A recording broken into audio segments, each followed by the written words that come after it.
Hello, this is Nick Kringus with the weekly lesson.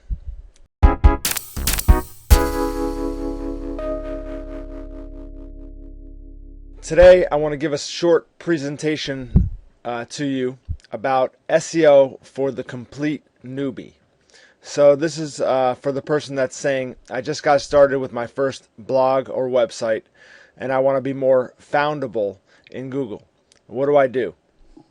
So I get this question a lot with people that are not in internet marketing, which is most people. They have a business or they have a new website, a new blog, something that they're talking about, something that they're passionate about, and they want more traffic to it from the search engines. So when people search for their topic, they want to be found, obviously. And that's the question we're going to go after today. And this is just going to be an overview and something we can expand upon in the future. But you're going to get a lot out of this for sure if you're a complete new person. And let's get started. So the basics of being foundable in Google. First off, you want to do keyword research. What terms do you want people to find you when they're searching? That seems basic. So if our example today is going to be about Greek cooking blog. That's the example that I thought of. I'm Greek. We have a Greek restaurant. It's near and dear to my heart. I don't have a Greek cooking blog or anything like that, but we're going to use it as an example, and we'll use it going forward on these basic SEO videos. So keyword research would be like if you want somebody to find you for Greek cooking blog, when they type that into Google, that's a keyword or keyword phrase. Another keyword phrase might be Greek food recipes. So then after keyword research, after we come up with our best keywords, and best means that they're being searched for each month the most, because if we have, let's say, a keyword that we really want to rank for in our head, that's Greek cooking blog from 200 BC to 200 AD. I guarantee you nobody's searching for that. So yeah, it would be easy to rank for that long tail keyword, as we call it. But what good would it do is if nobody's searching for it? So when we're doing keyword research, we're just trying to find the most relevant and the most searched for keywords that we can eventually target. Competitive analysis. After we do our keyword research, we want to then find out what our competitors are doing and how strong they are, and see if we have a chance of winning. On-page SEO factors and off-page SEO factors, and we'll get into that. So keyword research, where to start? The first place to go is the Google Keyword Tool. So if you go to Google, you can type in Google Keyword Tool or Google External Keyword Tool, and it'll come right up. It's an AdWords free tool. If you have an account, it could give you it's a free account. It'll give you some extra data, but you don't even need to have an account. Just use the Google External Keyword Tool to come up with keywords that you want to rank for. The only thing I can say about the Google External Keyword Tool is on the left-hand side, you want to choose exact match search. So not broad match or phrase match. You want the lowest common denominator. It'll show you the lowest amount of searches for the term, because it's that term being searched for exactly the way you type it in. So if you want to get searched for Greek cooking blog, as an exact match search, it'll tell you the number of times people search for Greek cooking blog, just those three terms in that order. So as opposed to phrase match and broad match, it'll tell you a bunch of different searches, and maybe they're not in that order or they have additional words, but exact match will tell you what just the people search for, those three terms in that order. So don't rely on this tool 100%. The tool is not perfect. It's not there to give you the best keywords. It's just there to tell you how many people are searching for the term you thought of or discovered. It's not there to give you all the best keyword ideas. It's not a keyword generating tool. A lot of people think it is, and they just go by it blindly, and they type in Greek cooking blog, and then it'll come up with 100 suggestions of relevant, so-called relevant terms. They're usually synonyms of Greek cooking blog. So it'll have like Mediterranean cooking blog, or it'll have Mediterranean food blog or Greek food blog, but it won't give you examples of your keyword. So, for example, if you wanted a better topic on Greek chefs, it won't list those Greek chefs for you to go out and talk about those Greek chefs, even though that person might be getting searched for 10,000 times a month, just that person's name. So it might behoove you to talk about that person in your blog or write a blog post about them. So my brother, his name is George Kringas. He's a chef. He's a Greek chef. So if you're looking for Greek chefs, it won't give you George Kringas' name, even though, let's say, 10 or 15,000 people are searching for him because he's a celebrity chef. So you want to do your own research in Google itself and come up with relevant ideas for your topic, and then see if people are searching for those ideas. Not just type it in Google external keyword tool and have them come up with ideas, because it won't. It just tells you the number of times people are searching for those ideas that you come up with.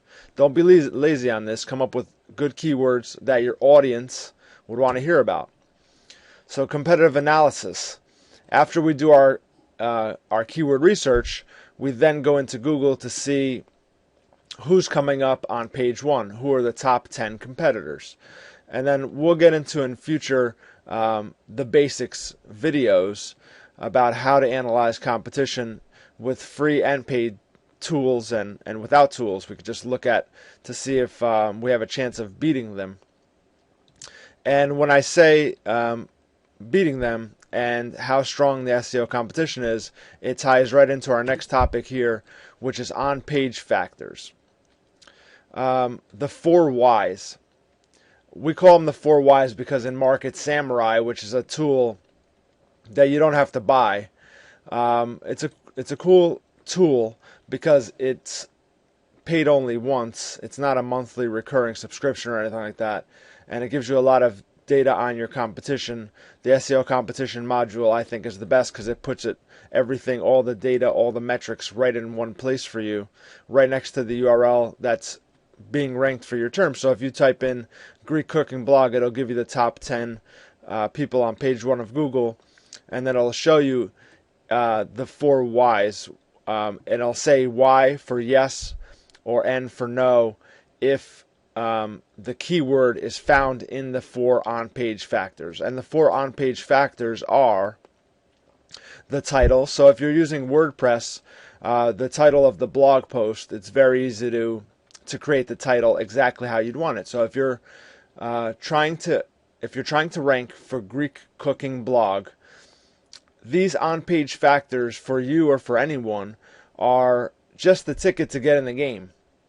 They're not necessarily going to get you found in Google, and that's why you might have thought to yourself, I'm doing everything right. I have the 4 whys. Everything is right, and my keywords are on my pages, and I'm still not getting ranked.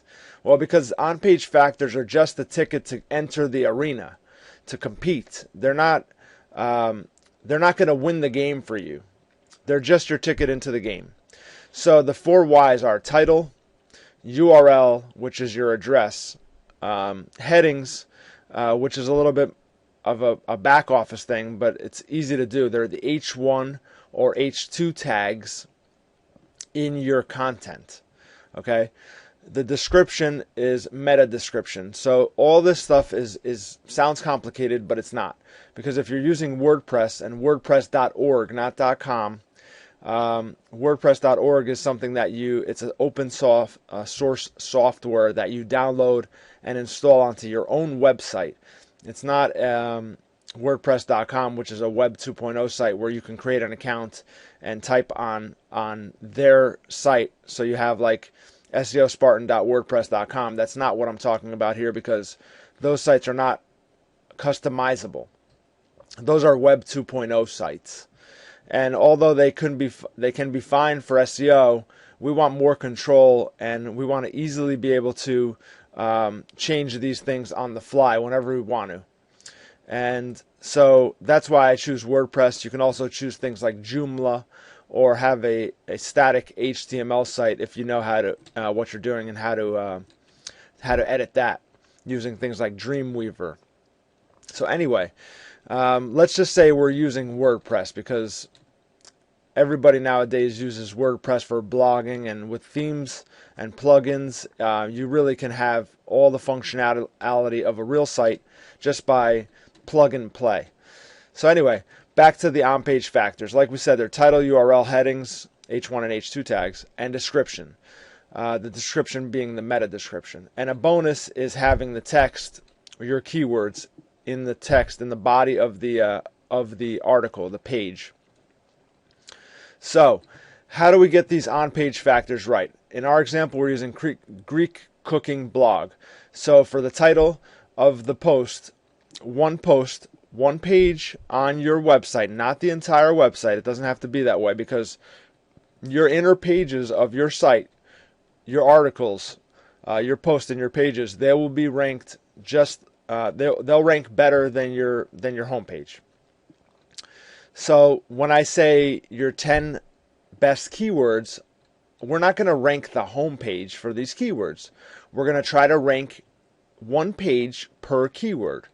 So for each keyword, we're going to create a page where the title is that keyword. So for Greek cooking blog, the title is going to be Greek cooking blog, exactly like that. Exactly in that order, not synonyms, not any other variation of that.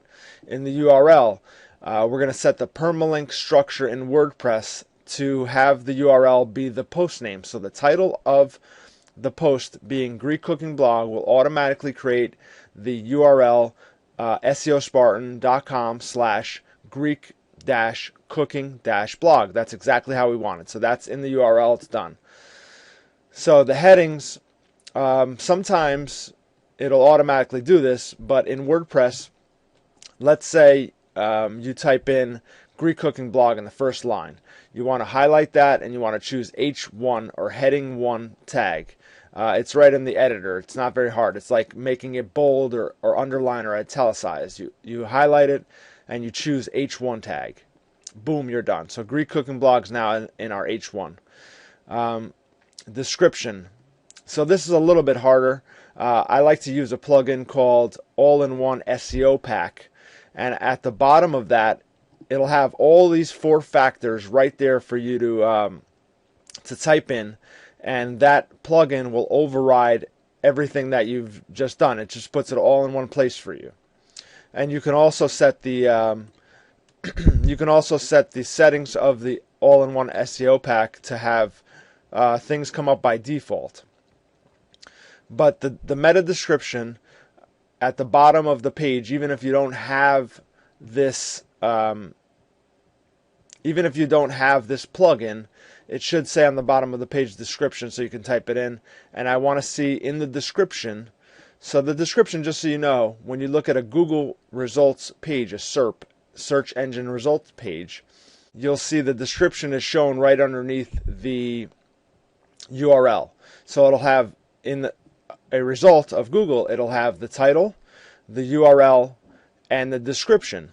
And by default, they just take the first couple of sentences from your blog post or your page or whatever is ranking, the page that's being ranked. So if you don't have some plugin where you can enter the meta description and make it whatever you want, which is very easy to do, just get the all-in-one SEO plugin, then just make sure that the first paragraph has Greek cooking blog in the description. So usually it gets scraped right from the first couple of sentences. I forgot how many characters it was, 160 or something like that. So you want Greek cooking blog to also, as a bonus and as a default description, to have Greek cooking blog right there in the first couple of sentences. And as a bonus, you also want to have it at the end of the page. So those are the on-page factors. Now, real quickly, because we've gone to 15 minutes here, and this is just for supposed to be an overview, and we'll get into each one of these in more depth in future The Basics videos. So off-page SEO, basically what off-page SEO is backlinks. I don't know if you've ever heard of that term before, but in SEO, that's what everything's all about. So Google algorithm is built on this: the number and quality of other websites referring to you when talking about a given topic. That's what it's all about. And when we say referring to you, we mean linking to you.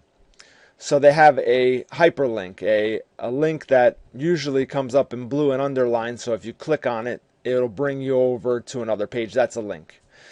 So the number and quality of other websites that are creating these, that have these links in their text or on their website over to your website, linking to you, counts as a vote in the search engine's eyes that you are the most popular or the most relevant for that given topic. It's a popularity contest. Those links count as votes that you are the most popular. So the person with the most votes from the most authority sites, because not all votes are counted equally. Let's say you have someone that just started a blog and they're linking to you. That's not going to count the same as if the New York Times links to you, which is an authority site and Google trusts them. That will count 1,000 times more than a new website's link to you. So off-page SEO factors are links, basically. And when it comes to links, right now, the most important thing is PageRank. Google's PageRank metric, it tells us how authoritative Google thinks a website is. So the New York Times, I believe the homepage of the New York Times is a PR9, the top being a PR10. So the scale is from not applicable, N/A, NA, to 0 to 1 all the way to number 10, PR10. So Facebook's homepage would be a PR10 or Twitter's a PR10. So the higher the page rank and the more relevant the website, the better the link is. So when I say the number and quality of other websites referring to you, the quality means the page rank and how relevant that website is to your topic. So I hope you found this helpful. Again, this was supposed to be an introduction for someone that's completely new, that's saying to themselves, and let's go back to the beginning. What question do we have set out to answer? Okay, so I just got started with my first blog or website, and I want to be more foundable in Google. What do I do? So I hope that this answered that question and gave you a little appetizer into the full discourse of the basics videos that we're going to be creating for you. And so next, I guess we'll go into keyword research. The next time we talk about these basic videos, we'll go into keyword research in a little bit more depth. And we'll use our example, Greek cooking blog, for you to follow along. And so you can use this for your own website so you can be more foundable in Google and get more search engine traffic. So this has been Nick Kringus with the weekly lesson.